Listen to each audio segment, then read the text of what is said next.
I need to tell someone about what happened to my family, about the schedule they tried to put us on, and why I learned to be late on purpose. Because if you're reading this, they might come for you next. My name is Ben Carter. I'm 42 years old, and I live in Hawksview, Oregon with my wife Christina and my daughter June. Or I did, until 3 months ago, when I discovered that some deaths run in families like genetic diseases. But let me start from the beginning, because the beginning is where it all went wrong. It was a Tuesday morning in October. I remember because Christina had made her famous pumpkin spice pancakes, the ones that fill the whole house with the smell of cinnamon and make you feel like everything's going to be okay. I woke up at 6:50 a.m. to orange light flooding through our bedroom curtains. Not sunlight. I know what morning light looks like after 20 years in the same house. This was artificial, pulsing, like emergency beacons reflecting off fog. Christina was still asleep beside me. Shoo. Her dark hair spread across the pillow. She worked late shifts at the hospital and treasured every minute of sleep she could get. I didn't want to wake her for what might just be a utility truck. I padded to the kitchen in my bare feet and looked out the window.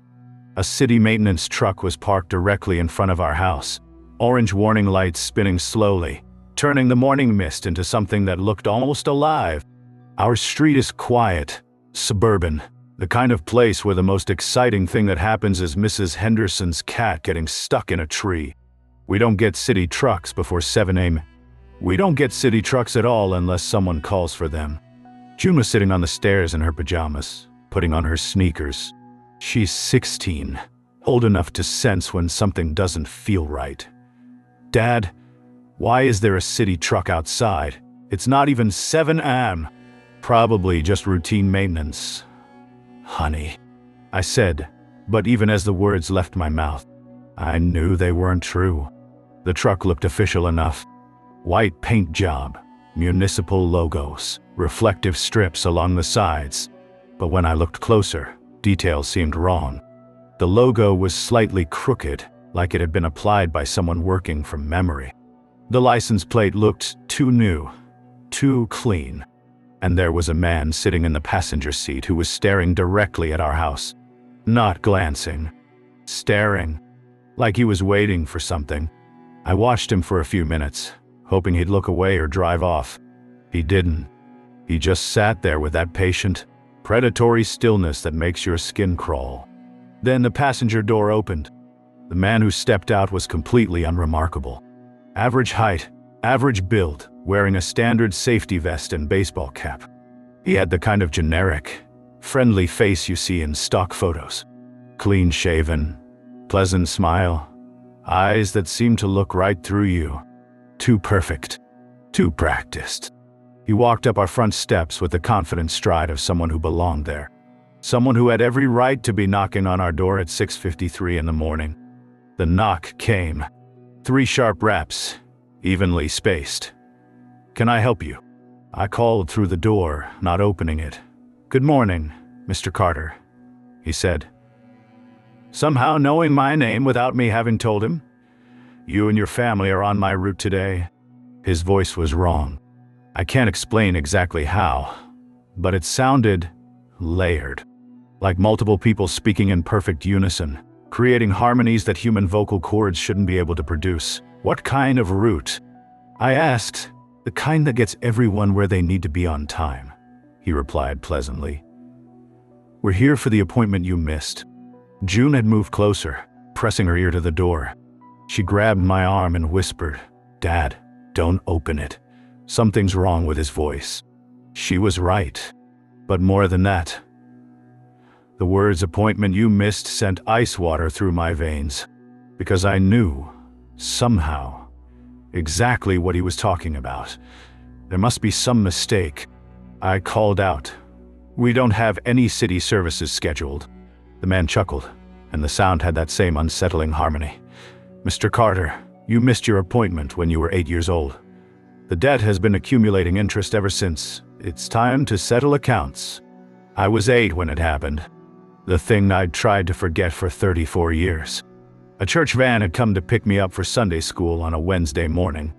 Wrong day. Wrong time. Wrong everything. My mother had been running late. She was always running late. And when she saw the van, she'd wave them off with an apologetic smile. "Come back Sunday," she called out. "We're not ready today." The driver had been a man with that same too-perfect smile. That same pleasant, generic face. He'd nodded and driven away without argument. 20 minutes later, our regular Sunday school van had arrived right on schedule. Mrs. Peterson, our usual driver, had been confused when my mom mentioned the earlier van. "No one else drives my route," she'd said, "and there's no Sunday school on Wednesdays." My mom had called the church. The church had called the police. The police had taken a report that went nowhere.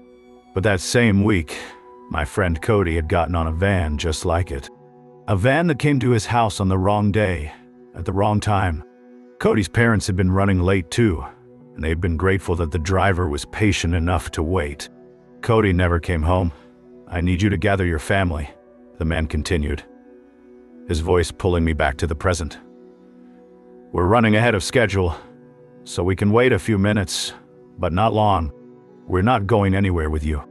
I said, my voice shakier than I wanted it to be. "That's unfortunate." He replied, "The schedule will have to be adjusted."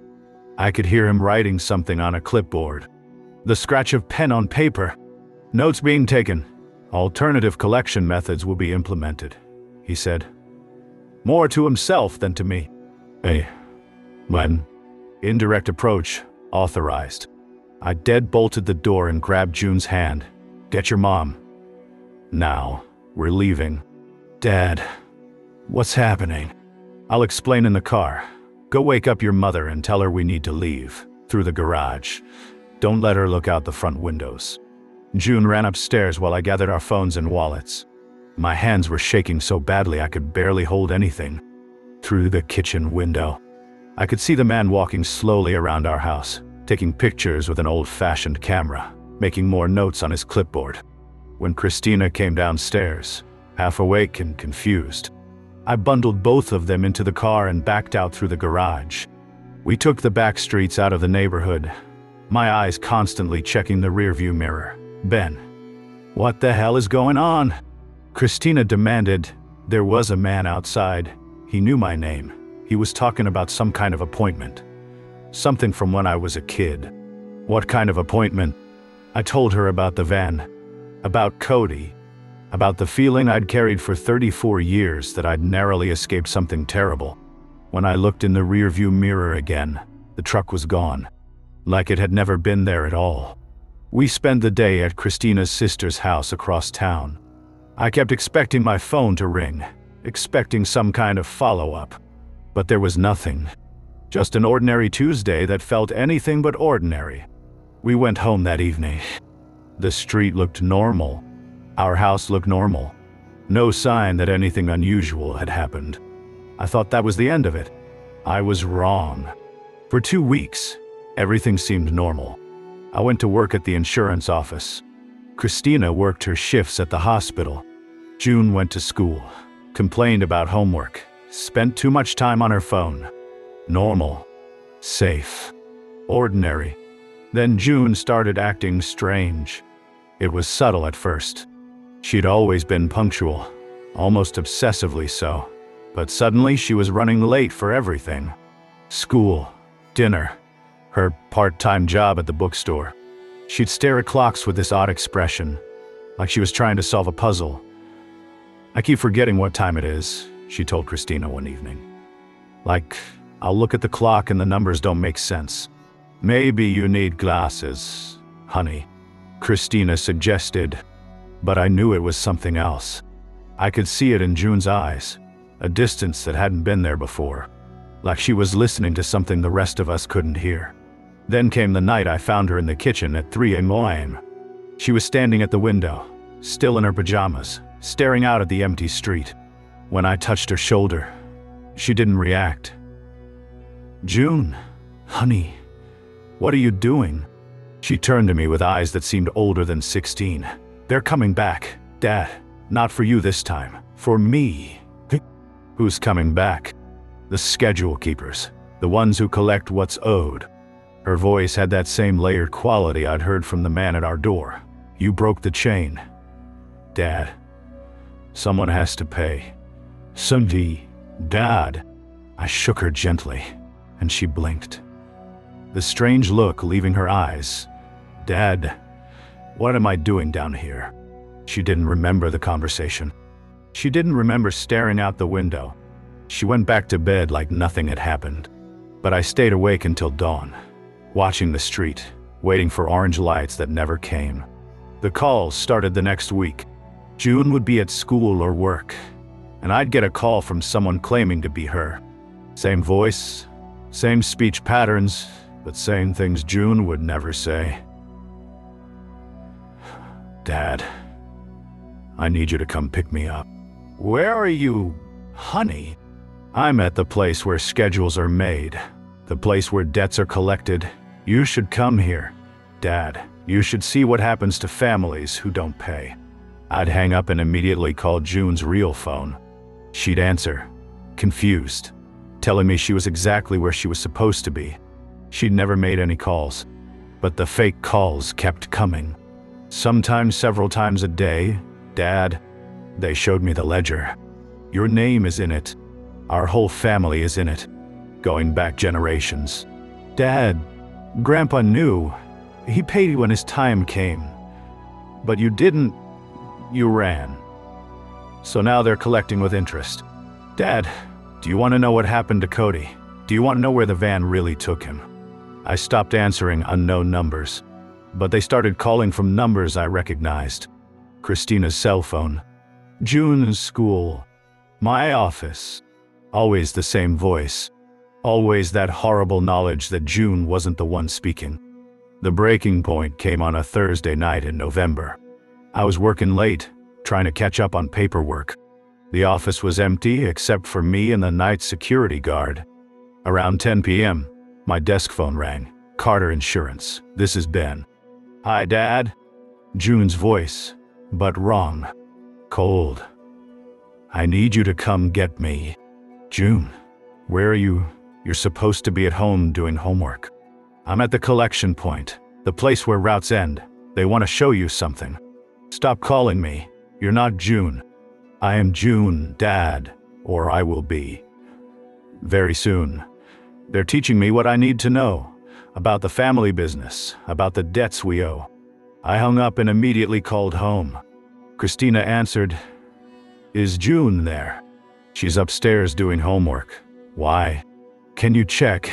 Actually check. Go look at her. I heard Christina climbing the stairs, then a pause. Ben, her room is empty. Her homework is here, but she's not. My blood turned to ice water. Call the police, now. Ben, what's going on? Just call them. I'm coming home. I raced across town, running every red light, my heart hammering against my ribs.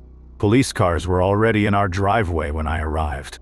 Christina met me at the door, tears streaming down her face. They can't find her anywhere. She sobbed. It's like she just vanished. We spent 3 days searching. The police, volunteers, search and rescue teams. We put up flyers, made social media posts, called every number in June's phone. Nothing. Then, on the 4th day, they found her. She was in the parking lot of her high school, sitting in her car like nothing had happened. No memory of where she'd been. No explanation for the missing time. But she was different. She moved with a purpose that hadn't been there before. She spoke in measured sentences, like she was being very careful about her words. And sometimes, when she thought no one was looking, I'd catch her staring at clocks with that same puzzled expression, like she was trying to remember something important about time. 2 weeks later, June was arrested for murder. The call came at 6 a.m. on a Saturday. Detective Morrison from the state police. Mr. Carter, we need you to come to the station. It's about your daughter. What about her? She's been arrested in connection with 3 homicides. The world tilted sideways. That's impossible. I'm afraid not, sir. We have evidence linking her to the deaths of 3 individuals. Can you come in? The evidence was overwhelming. DNA? Fingerprints. Security footage. 3 bodies had been found buried behind a rental house on the outskirts of town. All killed with surgical precision. All arranged in a specific pattern that suggested ritual. The victims were people I'd never heard of. Sarah Chen, a nurse from Portland. Marcus Williams, a teacher from Eugene. David Rodriguez, a mechanic from Salem. All of them had one thing in common. They'd been reported missing after getting into vehicles with people claiming to be municipal workers. The media called June the schedule killer because of how methodically everything had been planned. Every murder had occurred at exactly the same time, 6:53. Every victim had been posed in the same position. Every burial site had been marked with symbols that looked almost like a timetable. During the trial, June sat quietly in the defendant's chair, hands folded, looking like the daughter I'd raised, not like someone capable of what they described. She answered questions politely, showed appropriate remorse, claimed no memory of the events. But sometimes, when the prosecutor was describing the crime scenes, I'd see something flicker behind her eyes, something that enjoyed the precision of it all. The jury deliberated for less than 2 hours. Guilty on all counts. Death penalty.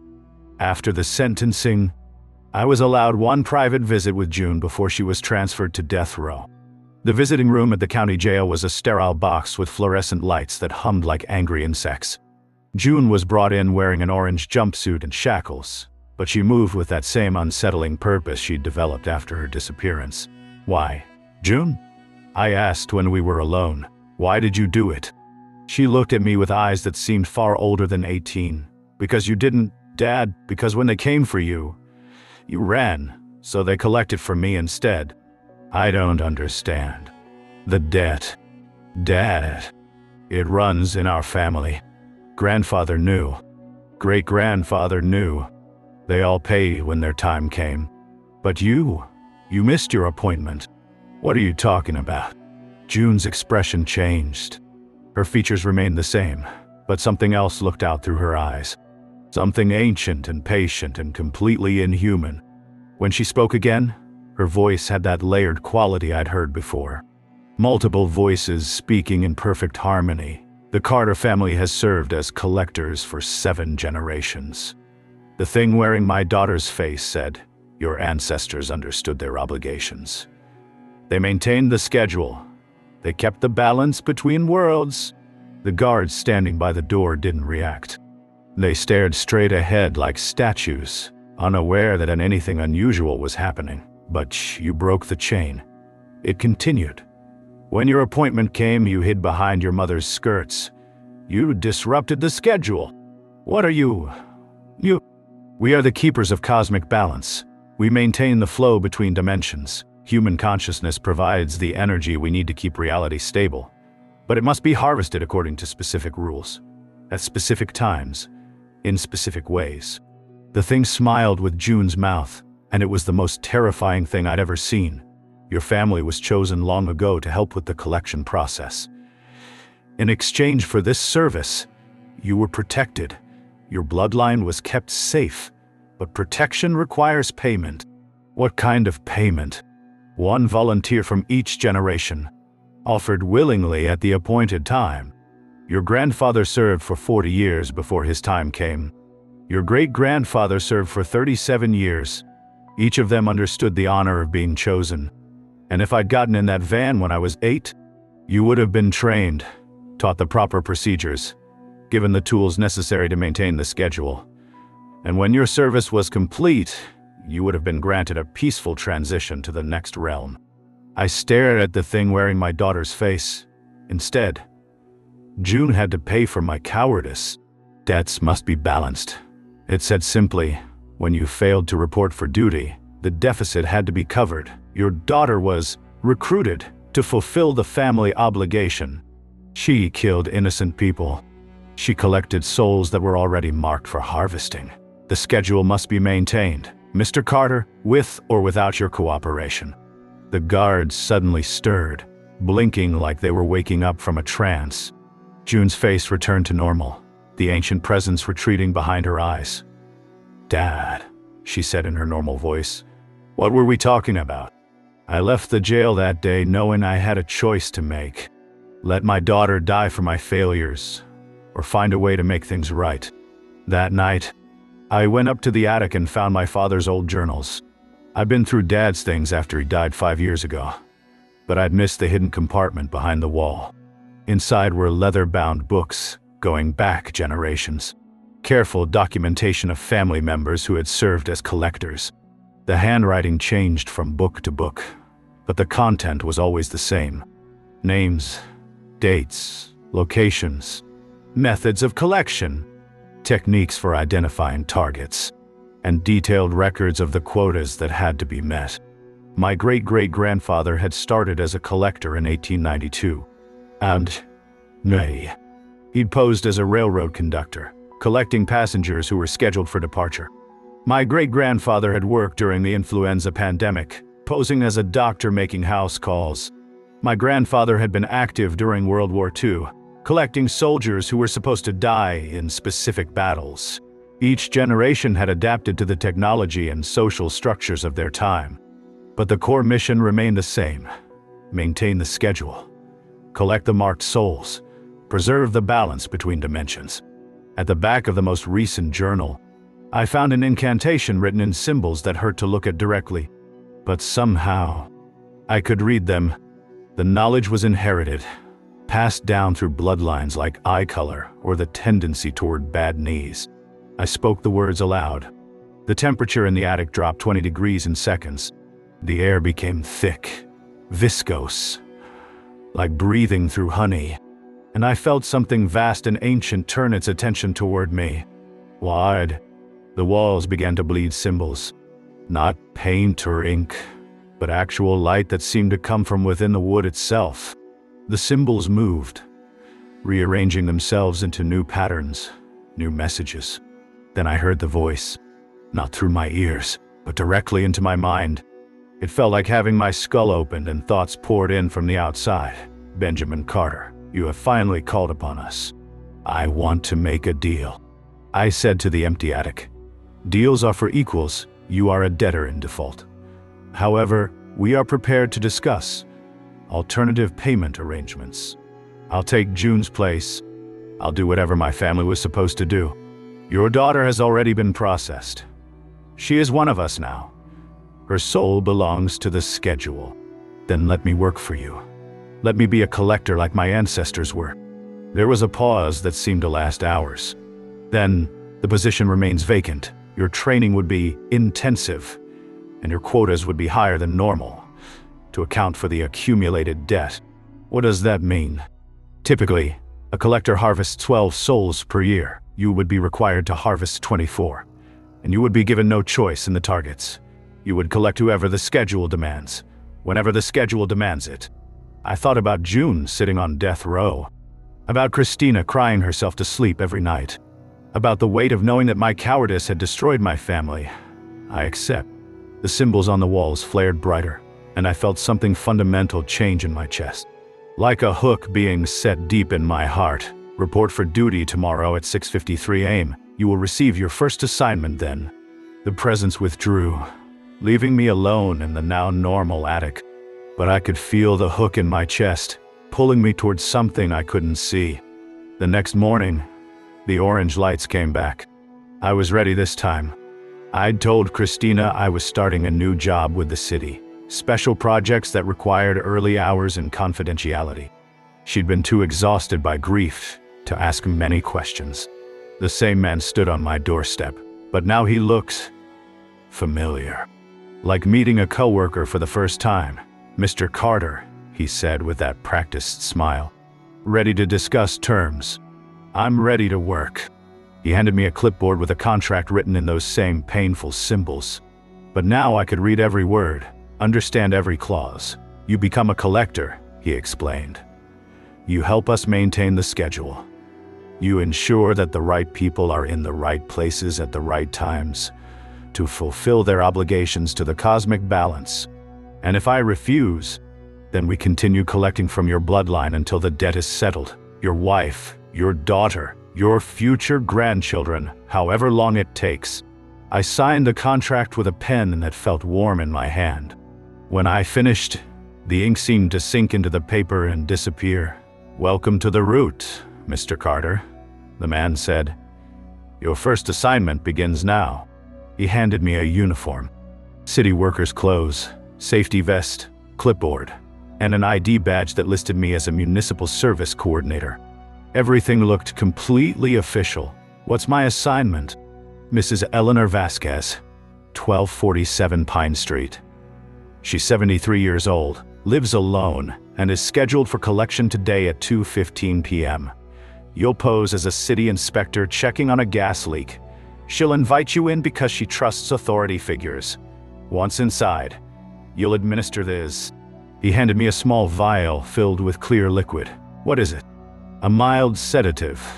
She'll fall asleep peacefully and simply not wake up. Her soul will be harvested during the transition. Clean, efficient, painless." "You want me to murder an old lady?"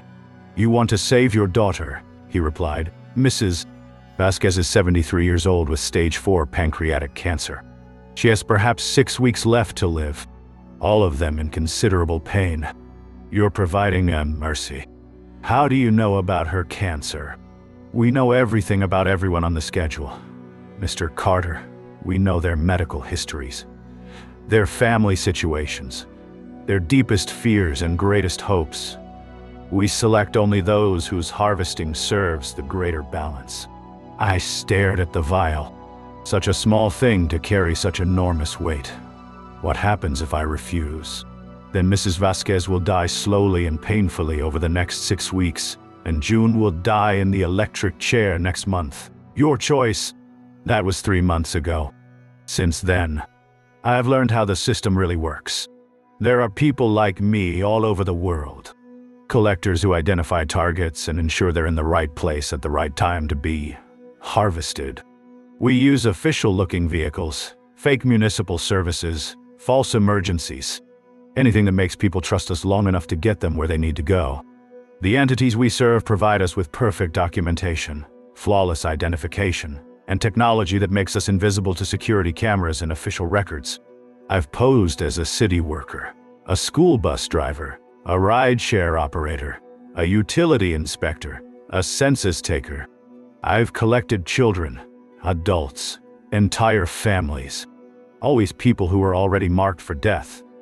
But I've learned that marked for death can mean almost anything. Terminal illness, yes, but also people who are going to die in car accidents, heart attacks, random violence. People who are going to commit suicide in the next few weeks. People whose natural deaths would somehow disrupt the cosmic balance. The entities can see the threads of fate, the probabilities that branch out from every moment. They know who's supposed to die when, and they make sure it happens according to schedule. I tell myself I'm just helping, ensuring that death comes peacefully instead of violently, making sure children don't suffer in car crashes, that heart attack victims don't experience pain, that suicidal people find peace without trauma. But I know what I really am. I'm a monster who learned to wear a uniform. The worst part isn't the killing, it's how good I've gotten at it. I know exactly how to modulate my voice to sound trustworthy. I know which lies work on which types of people. I know how to dress, how to stand, how to present identification in a way that discourages scrutiny. I've become the man with the too perfect smile. Last month, I collected a family of 4 from Salem. The Hendersons. Mother, father, 2 young children. I posed as a school district transportation coordinator, telling them there had been a chemical spill at their children's school, and I needed to relocate them to a safe location for testing.